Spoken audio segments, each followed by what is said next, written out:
In the Life Sciences category, the Space Adaptations lesson includes 5 separate activities designed to show students the challenges facing astronauts as they live and work in space.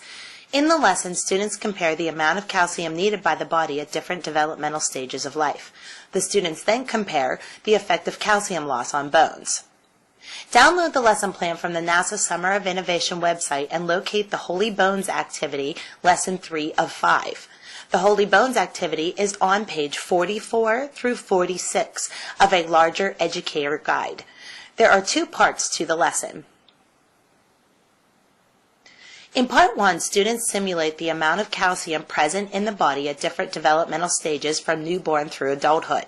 Students then calculate how much calcium loss occurs in osteoporosis patients and compare that to the amount of bone loss astronauts experience in space. Part 2 uses paper cutouts of bones as models for people at different developmental stages.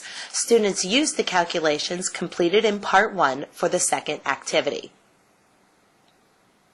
Although the lesson calls for flour as a substance for measuring, small beads or sand work just as well.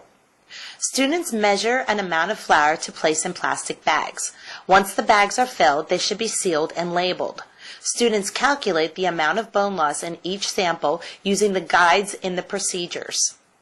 Students then record the data and calculations that are necessary for Part 2 of the activity.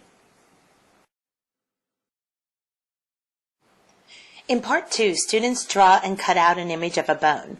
You may choose to use a clip art image of a bone or have students draw their own image. You can also use plain strips of paper approximately 2 to 3 inches wide. Students then tug on both ends of the strip of paper representing a bone. The paper does not rip easily.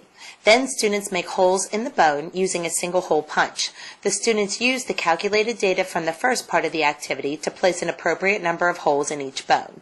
They once again tug on the paper at both ends. The paper rips easily, demonstrating that bone loss affects the strength of bones. Students really enjoyed the activity.